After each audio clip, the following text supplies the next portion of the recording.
Sir, आप इतने वर्षों से सेवा दे रहे हैं लखीसराय में चिकित्सा के क्षेत्र में, आखिर कांग्रेस को ही आपने क्यों चुना?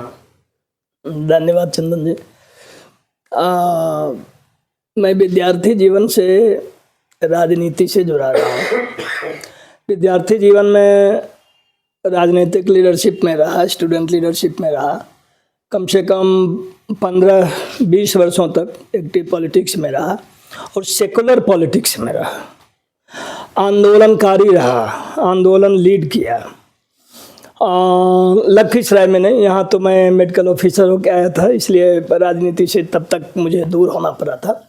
लेकिन रांची के क्षेत्रों में मैंने पिछले दिनों स्टूडेंट लाइफ में काफ़ी काम किया था। रांची से लेके और दिल्ली तक विभिन्न पदों पे, विभिन्न संगठनों के माध्यम से हमने काम किया था। पिछले करीब 22-24 वर्षों से राजनीतिक दलों से मेरा संबंध नहीं था, लेकिन सारे लोग मुझे जानते हैं कि मैं मार्क्सवादी रहा हूं और गांधीवादी भी। तो अभी मैं मार्क्सवाद और गांधीवाद का समझिए एक संयुक्त चेहरा हूं। मेरा जो जीवन देखने का नज़रिया है वो मैं विद्यार्थी जीवन से ही कभी किसी को छोटा और बड़ा के रूप में नहीं देखा। मैं मनुष्य को मनुष्य के रूप में देखता हूँ। मेरे जीवन का मूल्य पॉजिटिविटी है।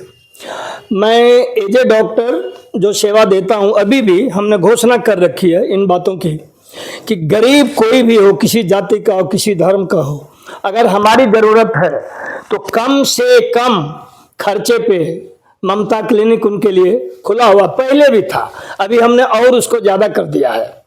राजनीति में सीधे जुड़ने का मतलब पिछले 10 वर्षों से बहुत कुरहन हो रही थी। 10 वर्षों से हमने अखबार पढ़ना छोड़ दिया, हमने टीवी देखना बंद कर दिया और पिछले 5 वर्षों में एक राजनीतिज्ञ को हमने फॉलो किया इस देश में, उसका नाम है राहुल गांधी, जिसे यहाँ के प्रतिक्रियावादी ताकतों ने इस देश में पप्पू, लप्पू, झप्पू क्या क्या नहीं कहा, हजारों करोड़ उसमें खर्चा किया।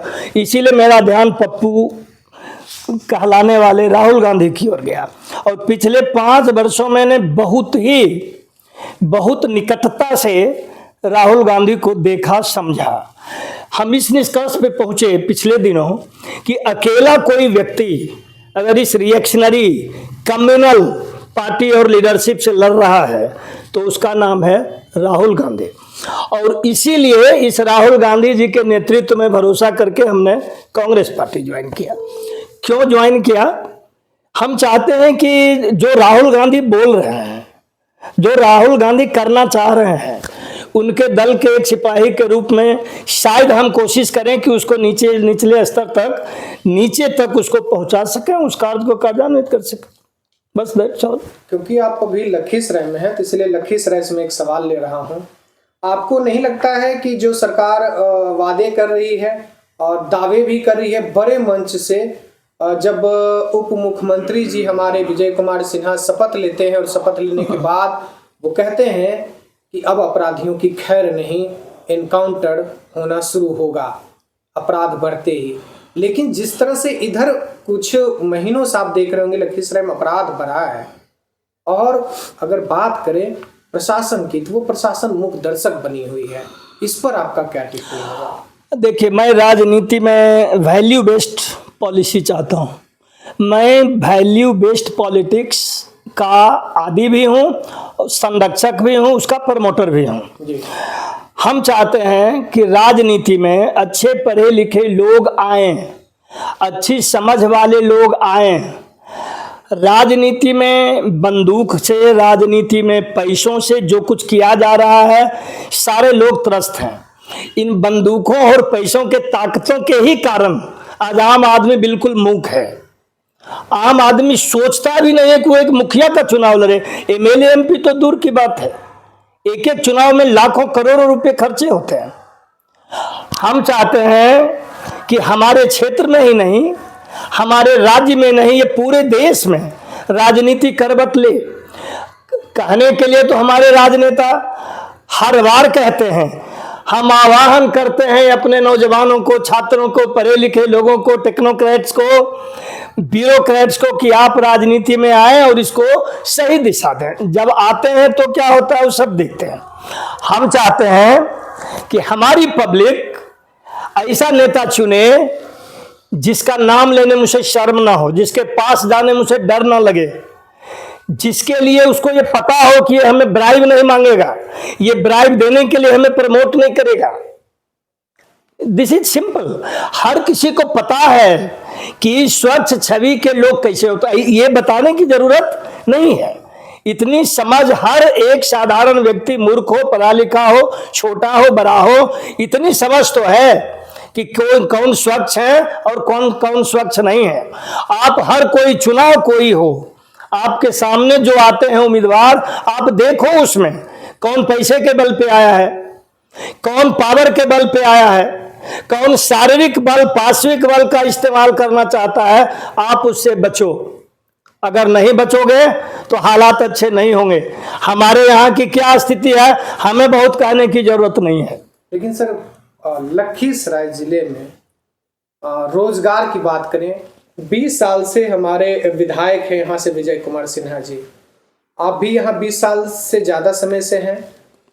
क्या लगता है आपको कि रोजगार का स्तर बढ़ा है लखीसराय जिले में या वहीं शून्य पे ही अटका है?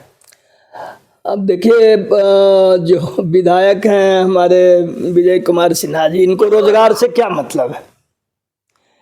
इनको रोजगार से क्या मतलब है?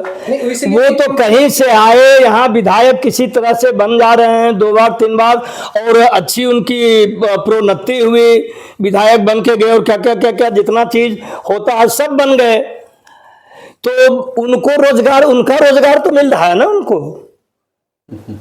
वो दूसरे को क्या रोजगार देंगे बेचारे? अपना रोजगार उनका पक्का हो गया। हमारे जो अपने जिला की स्थिति की अगर हम बात करें तो मैक्सिमम अभी तक हमारे यहाँ के नौजवान बेचारे सिपाही के लिए दौड़ लगाते हैं, चाहे वो किसी भी आर्मी वाला सिपाही हो, चाहे राज्य का सिपाही हो, बीएसएफ हो, बॉर्डर सिक्योरिटी हो। अभी फिलहाल कुछ टीचर की बहाली हुई है बीपीएससी के थ्रू, तो सुना है कि इधर कुछ अच्छे से भी बहाली हुई है, कुछ अच्छे लोग भी पढ़ लिख के उसमें गए हैं।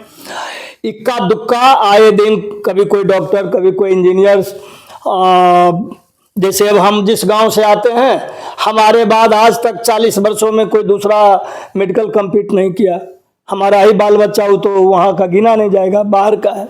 तो बहुत अच्छी रोजगार की नहीं है, रोजगार परक शिक्षा नहीं है, शिक्षा के लिए अच्छा इंतजाम नहीं है। हमने अभी हमारे एक भाई हैं, उनके सहयोग से इंडियन इकोनॉमिक सर्विस से आए हैं, वो दोनों मिलके एजुकेशन को देखना शुरू किए हैं। जैसे एक गांव देख के आए हैं, उस दिन तो हमारे गोरखनाथ जी भी थे हमारे साथ, रेहुआ में देख के आए। अभी हम अगला वीक में खुटहा जाने वाले हैं। कुछ कुछ गांव है जहां कुछ कुछ कमेटी बना के 1 2 4 लोग मिलके स्वतः स्फूर्त तरीके से कुछ कुछ कर रहे हैं विकास के लिए। हमारा कोई राजनेता, कोई पॉलिटिकल व्यक्ति ऐसा कुछ नहीं कर रहा कि थोड़ा सा बड़े स्तर पर हो, ऐसा नहीं हो रहा। हमारे दियारा में ही देखिए, जहां अर्जुन बाबू का घर है, वहां भी एक कमेटी बनी हुई है। वहां भी छोटे छोटे स्तर पे क्लास 3 क्लास 4 में हमारे बच्चे लोग जा रहे हैं। हम इस कोशिश में हैं कि क्लास 1 क्लास 2 के लिए कुछ यहाँ वातावरण बनाया जाए। उसके लिए उसके बाद में हम फिर आपको बुलाएंगे एक दिन, जब उस पर हम लोग पूरी चर्चा करेंगे। लेकिन उस तरफ भी हम लोग कोशिश कर रहे हैं शिक्षा के लिए। आप हेल्थ के बारे में भी जानना चाह सकते हैं। हमारे लखीसराय जिले में उतनी प्रगति नहीं हुई हेल्थ में जितना बगल के बेगूसराय में हुआ। उसके कई वजह हैं। जैसे हमारा सदर हॉस्पिटल है, अभी तक सदर हॉस्पिटल जो एक एपेक्स हॉस्पिटल होता है पूरे जिला का, सारे काम नहीं होते हैं। बहुत छोटे छोटे काम वहाँ होते हैं, भीड़ बहुत रहती है। सर्दी का, खांसी का घाव चिर दो, इससे ज्यादा का एक डिलीवरी होता है। सर, सवाल ये है कि 15 साल लगातार एक ही मंत्री, एक ही पद पे मंगल पांडे रहे हैं, स्वास्थ्य मंत्री, और उसके बाद अगर ये स्थिति है तो फिर वो विकास की गाथा कहाँ है, वो कहाँ रह गई विकास नीतीश कुमार की? अभी हमारे गोरख भाई ने आपको इसके पहले बताया था कि भ्रष्टाचार की गंगोत्री कैसे बह रही है। हमारा हेल्थ डिपार्टमेंट नंबर 1 है, उस पर हेल्थ डिपार्टमेंट नंबर 1 है। पिछले कई दशकों से